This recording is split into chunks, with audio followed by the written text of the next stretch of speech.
Medyo mas mahirap siya intindihin as compared to the other lecture. So, kasi it doesn't just be, like, it's not really straight to the point na, like, for example, uveitis, retinal detachment, may picture lang na naiintindihan mo na. So, it requires a little bit of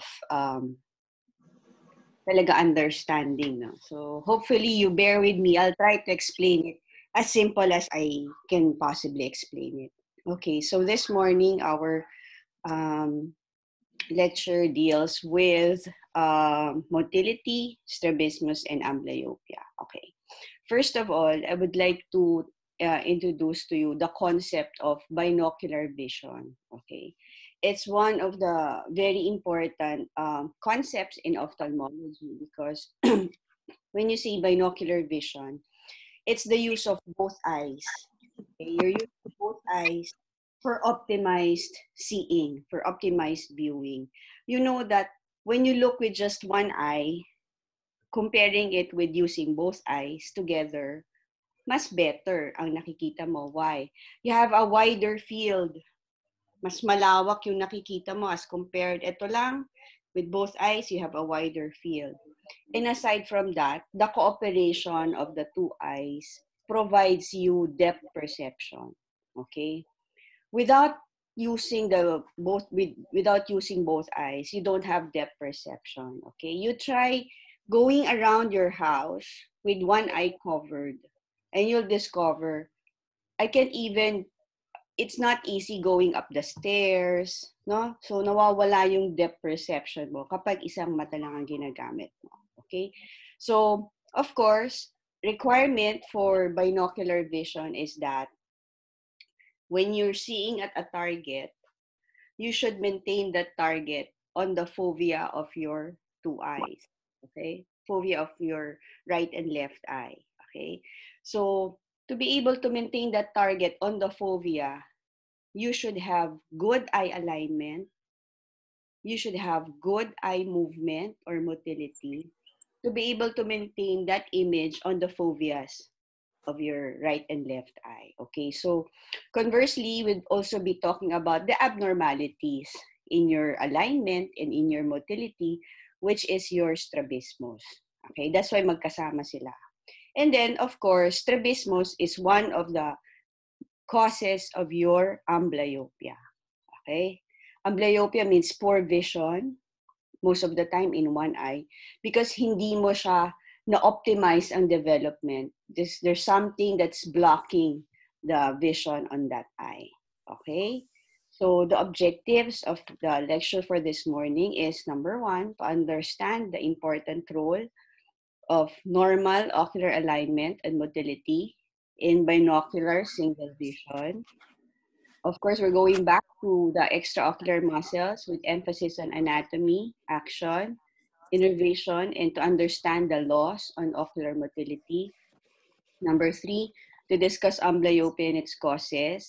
And number four, to discuss the common types and management of strabismus. So let's go first to binocular single vision. So as what I have explained kanina, no, binocular vision or binocular single vision, it's the ability to use both eyes together at the same time, okay, to give you better viewing experience, okay? So it has 3 grades, okay? It doesn't mean na lahat ng may binocular single vision has a very good, kumbaga, it develops, no? So it should develop, okay? It starts very young. It starts in infancy, okay? So if the child doesn't get to experience binocularity at a very young age, hindi na yan madedevelop ever. So we have adults now who may have the simplest type of binocular vision kasi at a very young age, hindi niya na-experience using both eyes, no, together. So 3 grades, there's just simple simultaneous perception. It's just seeing 2 dissimilar images and then just combining it. Number 2, there is fusion. It's the ability of the brain to see what we see as a single image. Okay, that is fusion. And then number 3 is stereopsis, or simply said, depth perception. As seen in the image, no? As seen in the image, no? What is seen by the right eye and what is seen by the left eye is being able to be fused in the brain. Okay, you see it as one image. Okay, you know that the image that you see on the right is slightly different from what you see on the left. Diba? When you do this, you look at a target. Okay, in your room, you look at a target. You cover the left eye. Kunyari, you look at a chair or something. You cover your left eye and then you cover your right eye. You would see that there's a slight dissimilarity between the two. Nakita nyo ba yon? One is a little bit on this side, one is on the little bit on this side. But your ability to fuse makes that image single lang when you view it. Okay? And then the depth perception, look at the pins, the bowling pins. You know that one in front is the nearest and the one at the back is the farthest. So that is depth perception. Okay? That's a high grade of binocular vision. Okay? I think this is the thing that separates us from the other animals in the kingdom. Okay? So hindi lahat na, I don't think, I've read somewhere na it what separates humans from the rest of the animals. Okay, so we'll discuss this further later. But of course, for you to have binocular vision, it has 3 requirements. Okay, number 1, you should have clear vision. What does it mean? It means that what you see on the right eye is exactly the same as what you see on the left eye, meaning it should have the same size, it should have the same shape. Okay?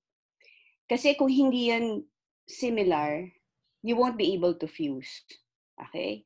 Kunyari, if you see a red share on the right eye and if you see kunyari, a pillow on the left eye, then you won't be able to fuse that. Okay? So that's clear vision. You should see it. Or more or less, if you see a very clear image of a chair on the right and a slightly blurred image of a chair on the left, it's quite difficult for you to fuse that. Okay.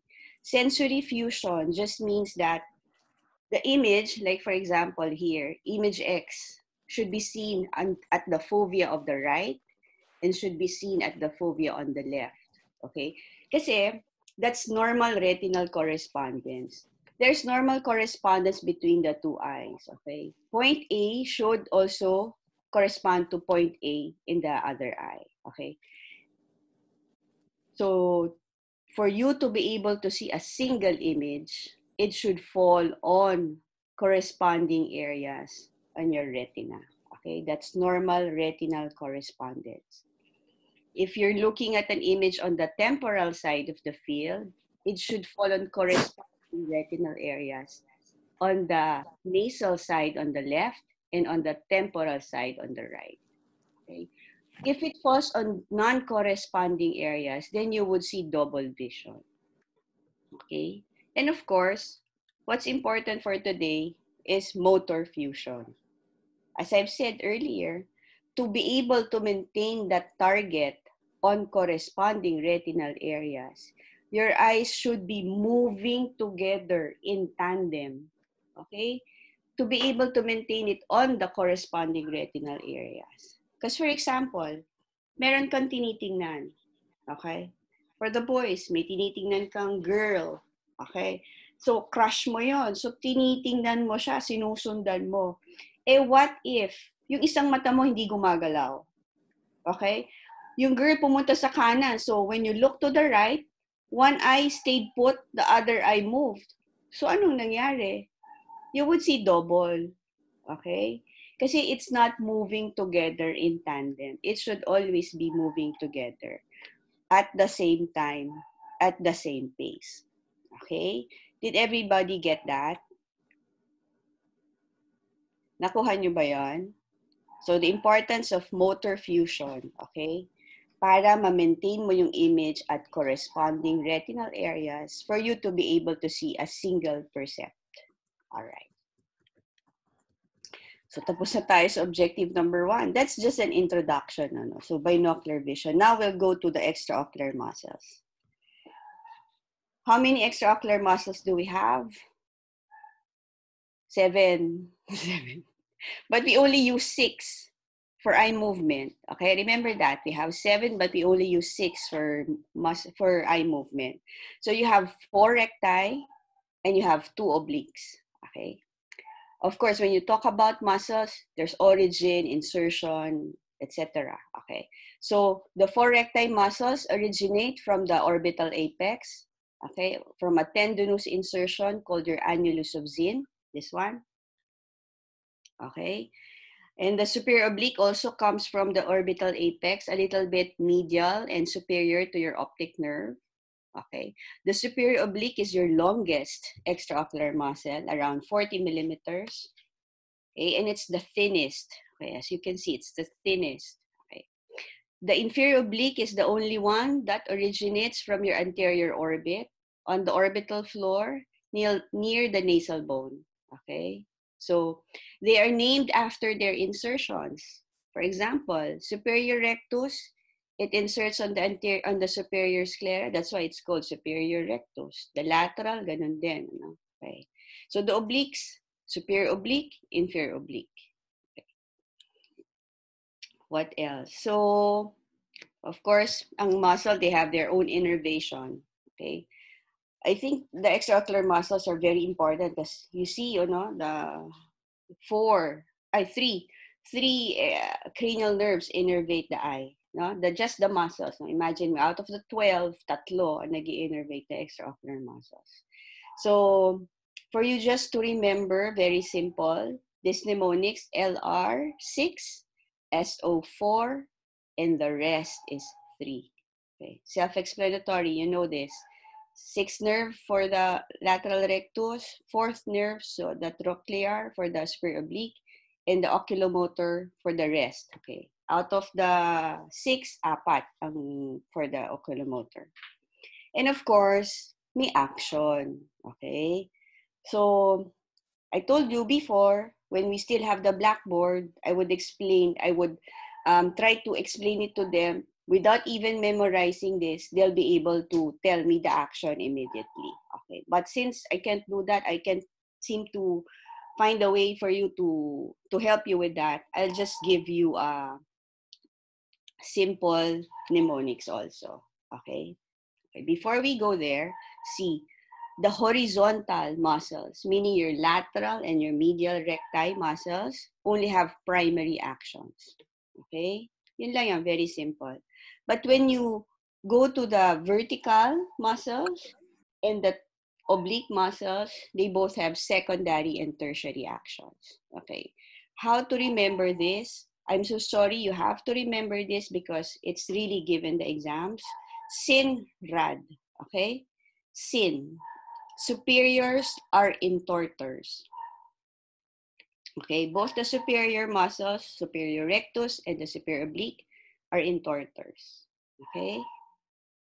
And oppositely, sabihin ko na rin, the inferiors, inferior rectus and the inferior oblique, are extorsions. Extortionist. Ang isip ko na lang, ibang extortionist, masamang tao yan. Nag-extort, di ba?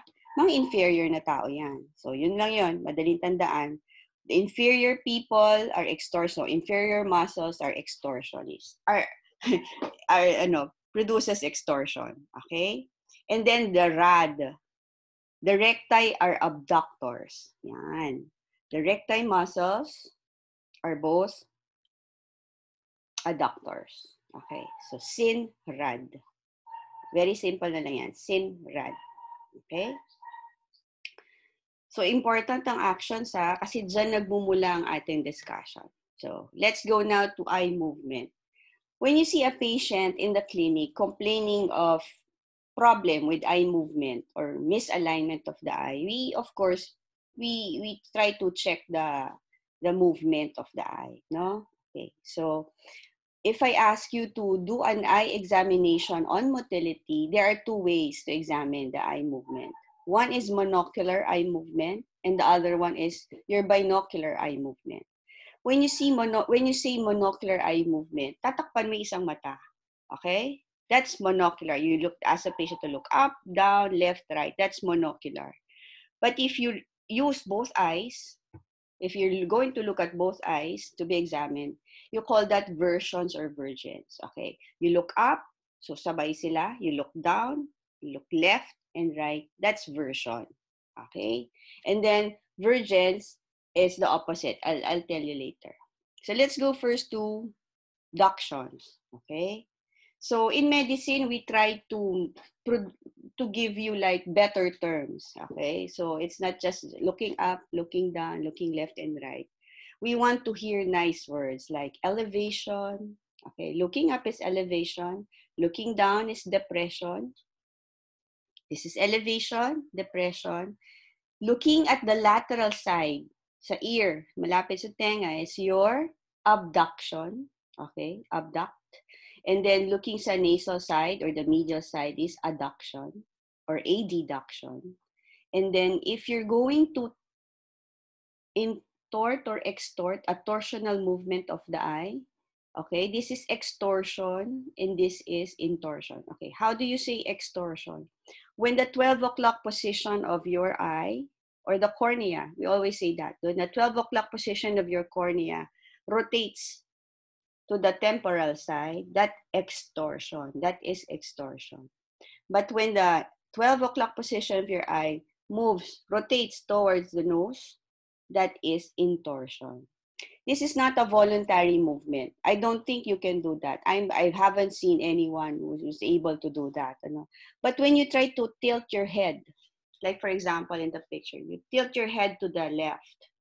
In order to maintain the image that you're seeing upright, automatically yung eyes mo babalik sa gitna. So ang nangyayari, the right eye, nakatilt ako sa left, yung right eye ko would extort, magro-rotate towards the ear, and ang left eye ko would intort, di ba? Would move towards the nasal side. So that's the function of your oblique muscles or your torsional muscles. Okay? It's for torsion. Okay, everybody got that? Simple ba? Okay, simple lang. When you tilt it, you know that the object that you're looking, hindi rin naman nagtitilt, di ba? So you have to keep the eyes upright. It would rotate and then rotate. Okay, extort and then intort. So that's monocular eye movement. Okay. When you talk of skeletal muscles, alam nyo na to. There's an agonist, a synergist, and an antagonist. Okay? An agonist is the primary muscle moving that eye in a certain direction. Example, when I ask you to elevate your eye, what is the agonist? Okay, it's the superior rectus. That's the agonist, okay? Now, when you're looking up, what is the antagonist of the superior rectus? It's the muscle that's moving the eye in the opposite direction. What's the antagonist? The inferior rectus, okay? Pag tumingin ako sa, if I abduct my eye, what is the primary mover? What is the agonist? The lateral rectus, okay? So what is the antagonist? It's the medial rectus, okay? The synergist naman is the muscle. Also, we're talking of just one eye, no? That acts with the agonist. So when you elevate, I think I have another, yeah. Okay, so if the superior rectus is the elevator, the inferior rectus is the depressor. But in upward, in elevation, you have two muscles that can do that. You also have your inferior oblique. Okay? And when looking down, you have your inferior rectus, and you also have your superior oblique doing that. So you can see superior oblique is also a depressor. Okay? I won't tell you the others ba, medyo maguguluhan na kayo. Ganun lang kasimple. Alright? So, if the IO is the agonist, the antagonist is your superior oblique. Alright? Everybody got that? Okay. There's a law. this is also mentioned in your physiology classes before, no? So when it comes to skeletal muscles, there's this Sherrington law of reciprocal innervation. Okay, it states that when there's an increased innervation of an agonist, there is a corresponding reciprocal decreased innervation of your antagonist. Okay? Example, when I abduct my eye, what is the agonist again? The lateral rectus. So there's increased innervation. Let's say this is the left eye. There's increased innervation of your lateral rectus to be able for that eye to do abduction. Okay? So what will happen to the antagonist? Would it contract or would it relax? It should relax, di ba? The antagonist should relax. Otherwise, walang movement.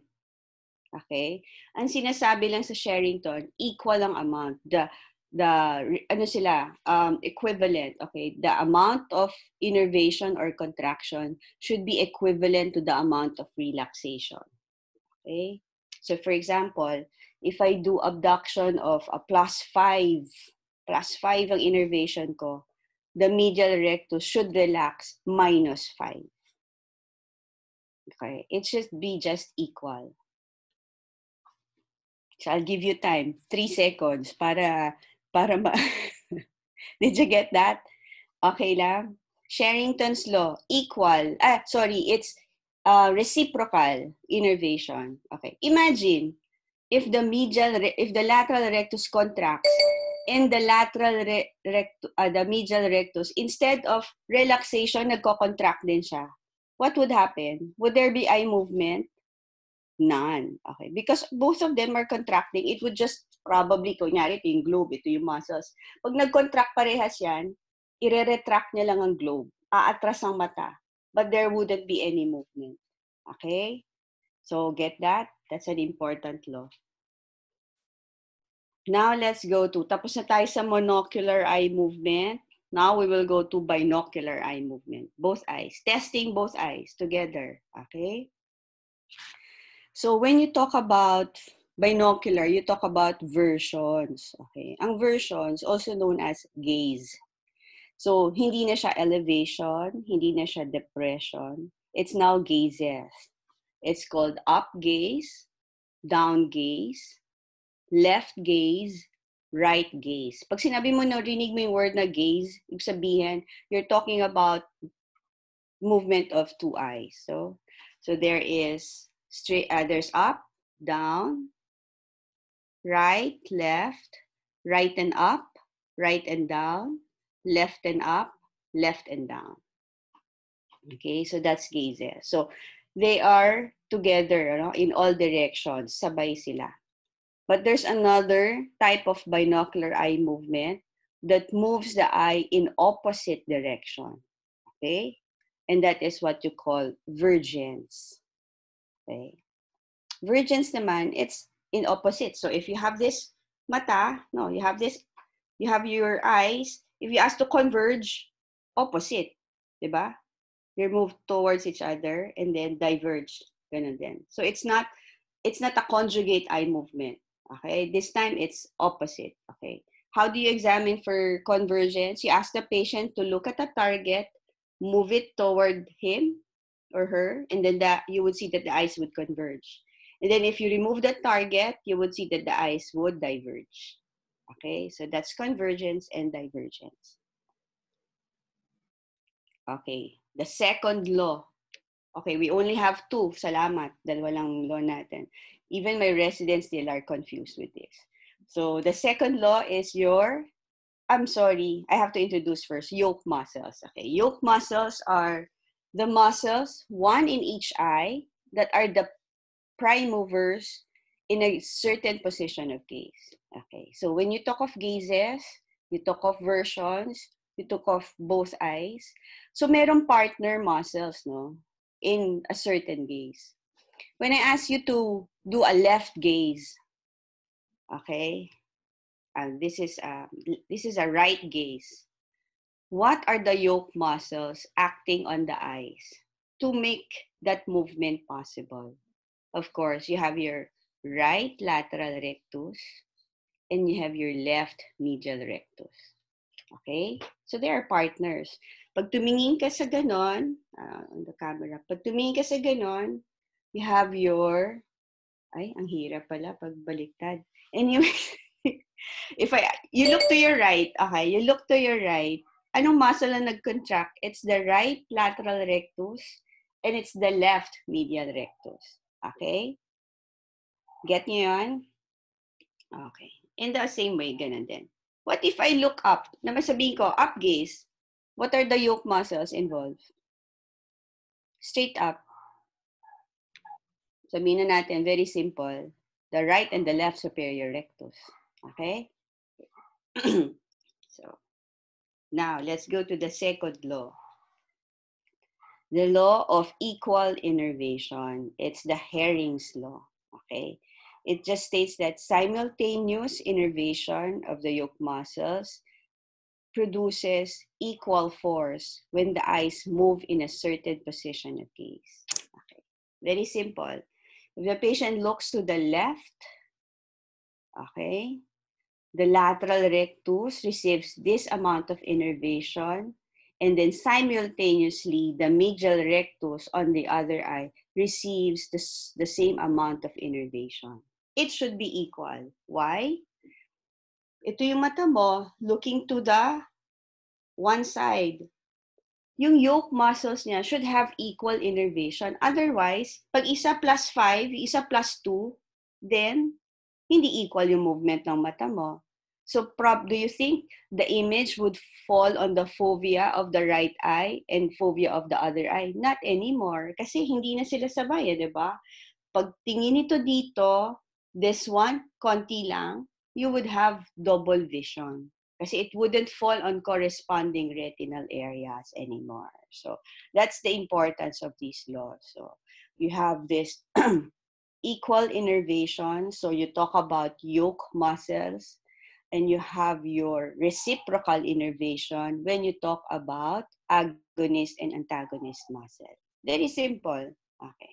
For a young mind, this is going to be very easy for you. Very common sense, diba? I know you'll understand this. Okay. Now we're down to the third and the fourth objective or outline of my lecture. That is to discuss amblyopia and then strabismus. Okay. So what is amblyopia? Have you heard of the term amblyopia? Not yet? Okay. Have you heard of the term lazy eye? Okay, no? To lay people, lazy eye means a lot of things. Meaning, either naduduling yung isang mata, nababanlag yung isang mata. Some would even have a deeper understanding na malabo ang isang mata as compared to the other eye. So, that is amblyopia. It could be a unilateral, most of the time, unilateral, very infrequently, bilateral. There's decreased visual acuity on that eye because of an abnormal visual development, secondary to a poor visual stimulation. I always tell my students na it's because when the patient is very young, hindi niya nagamit yung mata na yon for reasons, no? It's because malabo yung vision niya on this eye, and then the other eye is malinaw. So growing up, yung patient, nagkaroon siya ng favorite eye or a dominant eye. Okay? Patient develops a better seeing eye, and then nakalimutan niya ng gamitin yung poor eye niya. Okay? Why? Kasi if you use both eyes together, gamitin mo, isang malinaw, isang malabo. Can you fuse that? As what we've said kanina, no, you cannot fuse. One is a very good clear image. The other one is slightly blurry. Yung mga edges niya, hazy. You cannot fuse that. So what would the brain tell you? Let's not use the left eye anymore. It's confusing us. Nako-confuse ang mind natin. So let's just suppress that image. Kalimutan mo na yung image coming from the left eye and you'll just grow with just the right eye. Okay? So, yun na yun. So, that's amblyopia. Hindi mo siya na-develop because you have an abnormal stimulation coming from that eye. And then just, you grew up just comfortable using one eye lang. So, that is amblyopia. And sometimes, it is undetected. Okay, sometimes it's undetected. Magugulat ka na lang in the clinic. You would ask for the visual acuity. You would check the visual acuity. And you would find, teka, bakit pangit yung isang mata? Eh, wala naman tong grado. Okay, so sometimes may ganun na. Or yun naman pala, mataas ang grado, nasalaminan mo na, pero hindi siya nag improve 6 months na siyang nakasalamin, hindi siya nag improve Why? Because amblyopic yung eye niya. It means it had no chance of developing when the patient was younger. Kaya yung brain niya hindi na rin nakaka-detect ng good vision. So, amblyopia happens in childhood, no? If you're not able to correct it at around 7 or 8 years of age, then minsan you are permanently amblyopic. Okay? That's why strabismus and all of this are associated with pediatric ophthalmology. Okay? Kasi yun yung relationship nila. The visual development in people usually ends at around that age. So you have to you have to help them early on. Okay? So do you think a patient with amblyopia would have binocular vision? Wala. Okay? Kasi nga, you cannot fuse a bad image and a good image. Okay, so this is normal binocular vision. What you see on the left, what you see on the right, perfectly clear. You can fuse that. Okay? But if the left eye is seeing a clear image, on the right eye, you see a blurred image, hindi na yan makakarating sa brain mo. It would be suppressed. Okay? Masusuppress na yung image na yan. And you'll be happy just using the left eye. And this eye becomes amblyopic. So, in general, 2 reasons lang, no? Paano nabe-blur yung vision dito? There could be a problem here in the pupil, the lens, the retina, the fovea. So, any problem there, any media opacity, anything that would block the vision could cause amblyopia. Okay? Secondly, strabismus. Misalignment of the eye would produce amblyopia. Why? Because instead of the image falling on your fovea, what if it falls on the temporal side? You would see double, diba? And you would not want double vision. So if you do not want double vision, just remove that image and just use one eye. All right? So the causes of amblyopia, as I've said earlier, anything that would block the vision. So children born with congenital cataracts, okay, or even a slightly older child, a 5-year-old, eye trauma, natamaan ng barbecue stick, nagkaroon siya ng cataract, patient could still develop amblyopia. Initially, magandang vision niya, but if the vision is deprived for about 3 months, 6 months, patient may develop amblyopia. Even if we remove that cataract, patient might not regain vision. Okay? Here is an example. Patient with ptosis. Okay? It would block the pupil. See? Almost half of the pupil is covered. So, that one could cause amblyopia. That's visual deprivation. Next, anisometropia. Okay, unequal, not iso, aniso. So, unequal refractive errors. Okay, for example, one eye, perfectly clear on vision, image falls on the fovea. So, good yon. But look at the other eye, left eye. The patient is hyperopic. Okay? The image falls behind the retina. Hindi niya ma-focus yan. Okay?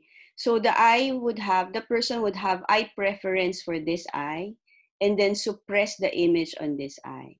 So yun yung mga patients. Kunyari, 500 yung isang mata, plano on the other eye. So of course, gagamitin ko yung plano na mata ko and then I would just suppress the image with the plus 500. Okay? Minsan, this is the one that goes undetected talaga.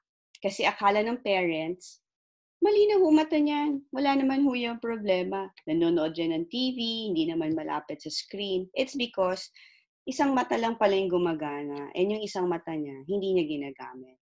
But the problem there is, wala siyang binocularity. Okay? Wala yung depth perception.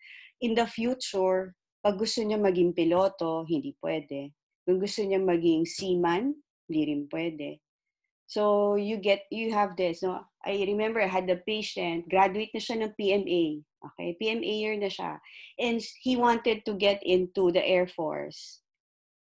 Pagdating sa Air Force, may mga test. They need to get stereopsis, depth perception, and he failed the test. It's because when I checked him, there's a very high grade on one eye, but it went on undetected. Okay, so that's the problem there. It should be checked early. And of course, the most common cause of amblyopia is strabismus. Okay, so this is an example of exotropia. No? So one eye sees straight ahead image, the other eye sees the image probably on the ceiling. Yun ang nakikita niya. Okay? Isa kasi nakatingin sa taas, isa nakatingin sa straight ahead. So if he's going to use both eyes, he would see two things. Okay? So you don't want that. So ang gagawin niya, suppress the right eye. And if that goes on every day, suppress, you'll end up with amblyopia. The same thing here with esotropia. Okay? So now you know strabismus is ocular misalignment. Okay, the most common cause of amblyopia. So when you get a patient in the OPD, so you ask for history taking, very important in strabismus. The first thing that you should do, ask for the number one, family history, because most of the time it runs in the family. Okay, more than 50%. It's familial, okay? Number two, you ask for the onset.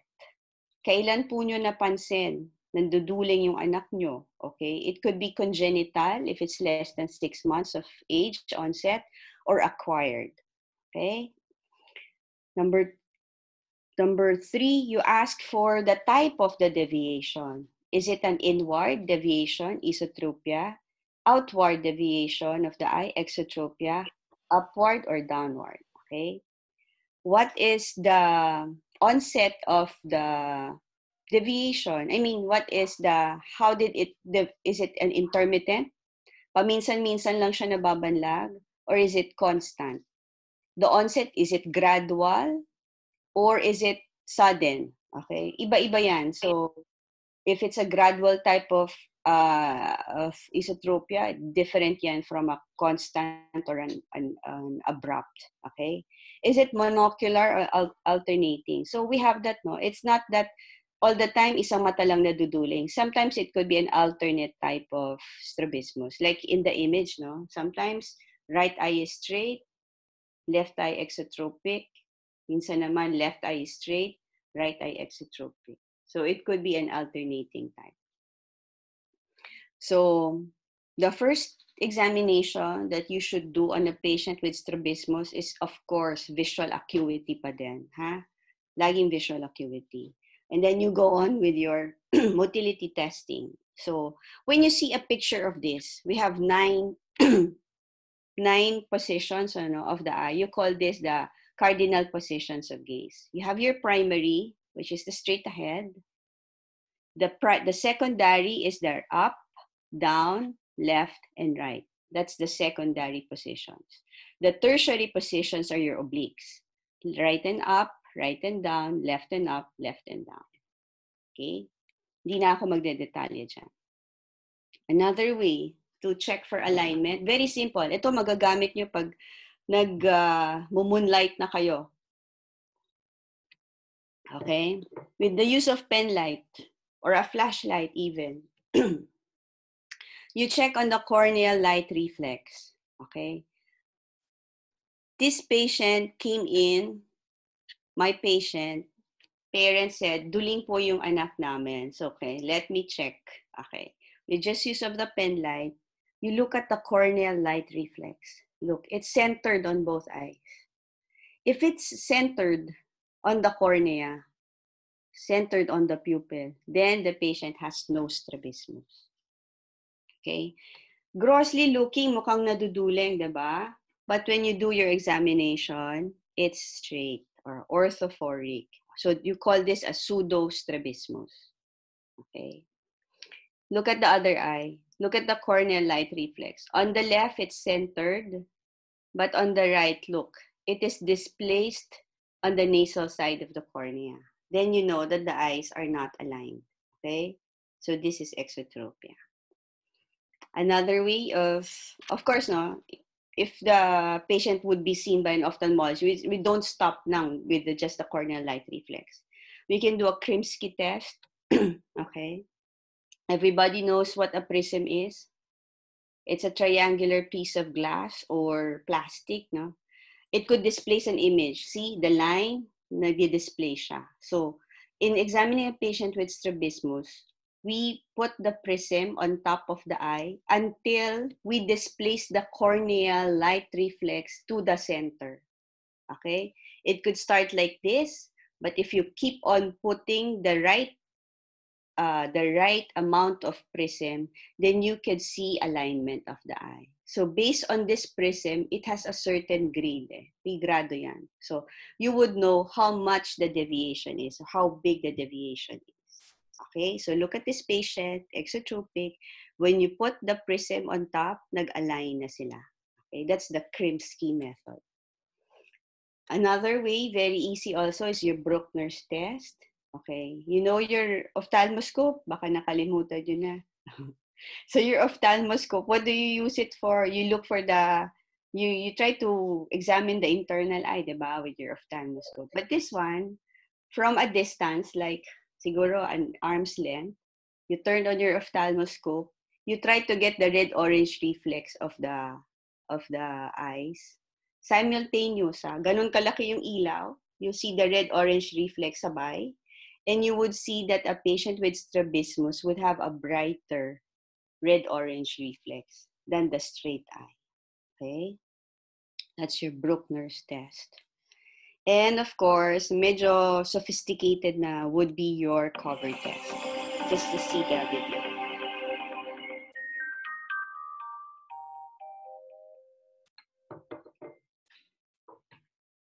In orthophoria, there is no movement of either eye when the cover is moved back and forth from one eye to the other. If refixation is seen each time the cover is moved, this may indicate a heterotropia. Refixation movements each time the cover is moved are also seen in heterophoria. In heterophoria, fusional vergence restores normal ocular alignment as soon as binocular viewing is allowed. Okay, simply said, if you have a patient with straight eyes, but you did cover test, uncover. Cover, uncover. Nakita mo may eye movement, then the patient may have strabismus. Okay? Because normally, when you do it on yourself, if you don't have strabismus, when you cover, uncover, cover, uncover, there shouldn't be any movement. Okay? But if there is movement, then possibly meron kang strabismus.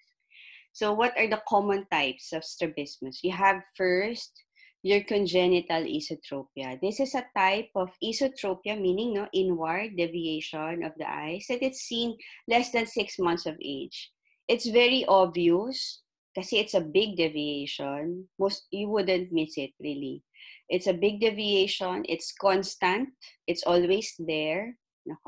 And when you check on the patient, there is no other problem, no refractive error. So this should be treated right away for the patient to develop good vision and binocularity, and it is treated with muscle surgery.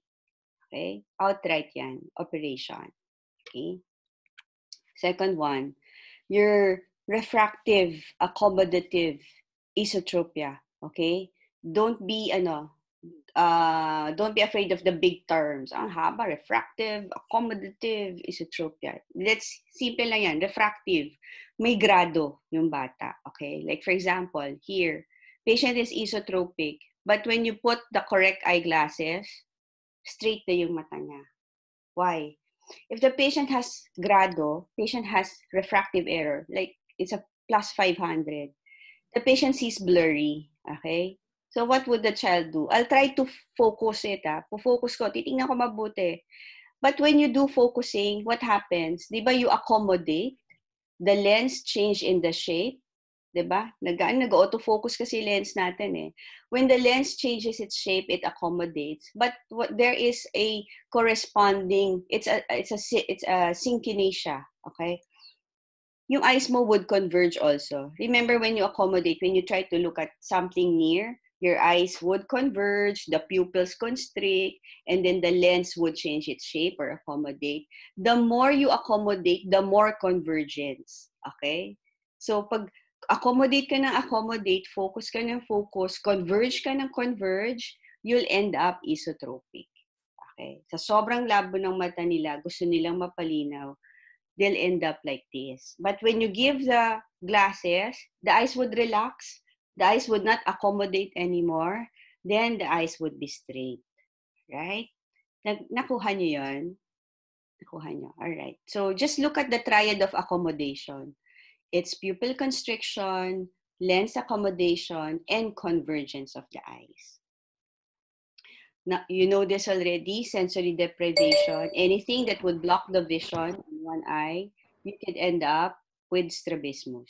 Okay. Not only in children, you would also see this in adult patients. Like, for example, an adult, 70-year-old, 70 na siya, pero cataract niya, unoperated. 5 years, 10 years with cataract. Sometimes sometimes they would see you for that problem, deviation, not for the cataract. Nabanlag po kasi si Lola. Then you would see, ay, may cataract. That's why siya nababanlag. Okay, any deprivation could cause strabismus. And we have this intermittent exotropia. It's the most common that I see. I think also with the other pediatric ophthalmologists. No? It's intermittent exotropia. There are times the patient is exotropic. There are times patient is ortho. Okay. Usually onset it's around 1 year old to 5 years old. Okay. Then they would start seeing, the parents would start seeing. There are times po when the patient, when my daughter or my son is looking far away, you would see eye deviation. Or when the patient is crying, sleepy, fatigue, sasabihin nila stressed ang bata, they would see the eye deviation would manifest. Okay? Treatment, usually orthoptic exercises. I tried looking up in the internet, celebrities with strabismus. Sino nga to? Knightley? Kira? Tama ba ako? Not sure. Hindi ko chinek yung pangalan. Pero ito ang lumabas. Siya parate. So, this is a scene from her movie na meron nga naman, no? But this guy, sino nga to? Oy, hindi kayo updated. Pero for me, no, it doesn't seem really strabismic, no? I don't know if it's a hyper, pero ang tingin ko mas malaki lang yung right eye niya. It's more proptose, the right eye. So, that's why I put the quote-unquote. Pang-break lang. Okay, eto na. Malapit na tayo. So, paralytic strabismus naman, this is not only in pedia, also most common in adult. When you have mononeuropathy, when you have like, for example, diabetic patient, hypertensive, suddenly gumising sa umaga, Doktora, I see double. Okay, double na siya. Why? Because there's a palsy of a muscle. The most common that I see is a lateral rectus palsy. So, look, straight yung mata niya. Actually, this is not a good picture. No? When the patient looks to the right, there is no abduction of the right eye. Okay, there's a palsy of your lateral rectus. But looking at the opposite side, meron. So, this one usually improves. We give them around 6 months. Okay, and usually, most of the time, they get better as long as they control their hypertension, control their diabetes. We also have children born with congenital palsies. This is a palsy of your inferior oblique, so not able to elevate the eye in adduction. All right. Pag mga ganitong congenital, usually surgical agad. Okay? So how do you treat strabismus in general? You have to correct any refractive errors. Okay? So the goal is to enhance the vision, the binocularity, and the alignment. Okay? So isa-isa yan. So first, improve the vision, give the correction. And then number 2, very important. You just don't remove the cataract and then tapos ka na. Okay? You have to make the patient learn to use that eye again. So may pag-asa pa naman. Basta you do your amblyopia treatment. How do you do it? You patch the good eye. You occlude the better eye. You occlude the dominant eye or the favorite eye to give chance for the amblyopic eye to be used naman. Okay? You either use it, you do it with the patching, or you can blur that eye by using atropine. You put atropine on the dominant eye, it blurs that. So tendency niya is to use the amblyopic eye. Okay? So remember the one that I said about lateral rectus palsy, the mononeuropathy.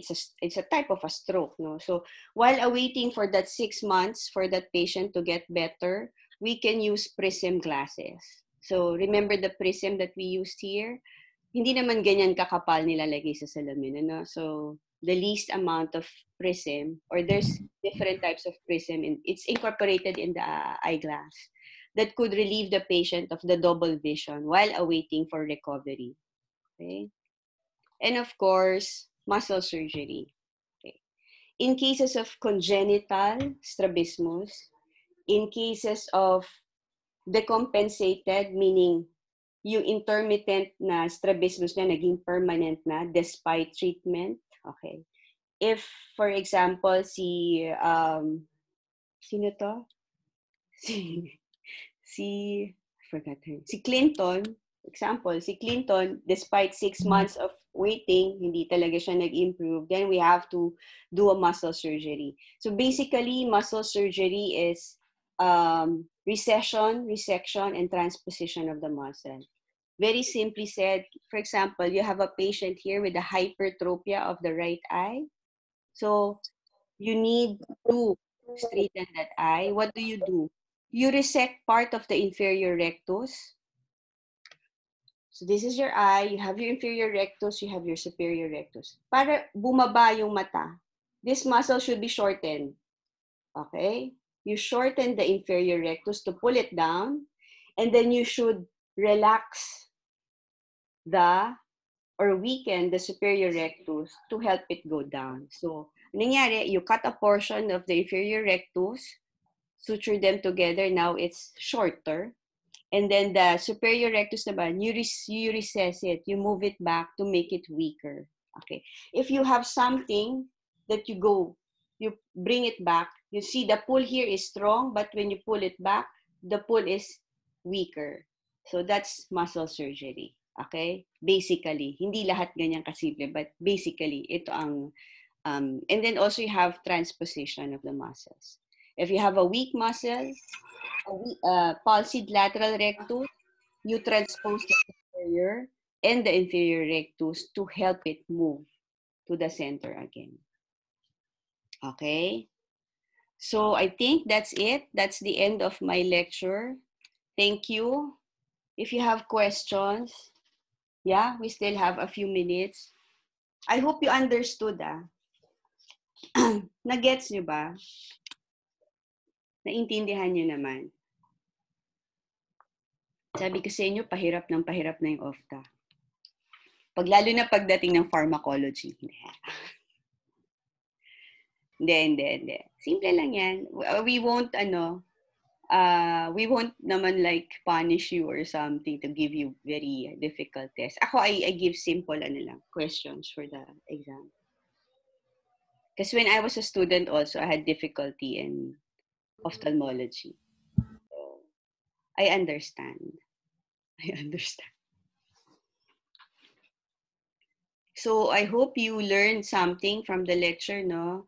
You learned about strabismus and amblyopia, how important it is that children should be checked, okay, to be able to help them, no? And not end up with amblyopia. Amblyopia is like being blind also, eh? So imagine mo, several more years. How many lifelong yung problem. So I hope you're able to know the importance of having them treated, no? Tsaka ang strabismus, no? It doesn't like palakihin muna natin, mawawala din yan. No, it doesn't go away. All right. So I think we can end this session for now. You can PM messages. You can PM your questions if you're shy.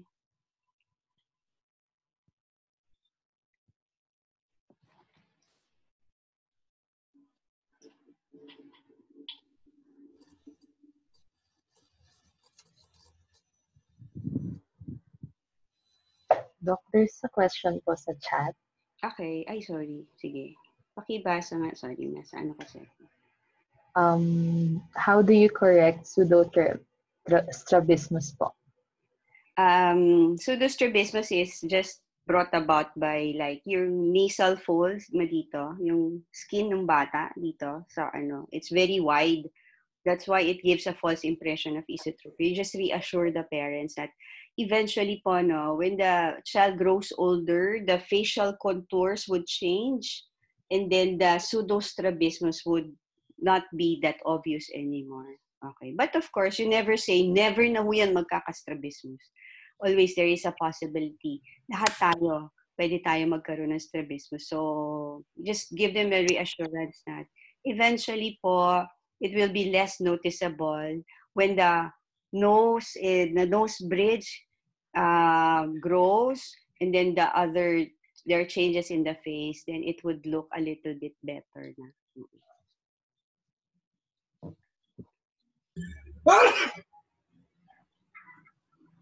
Bless you.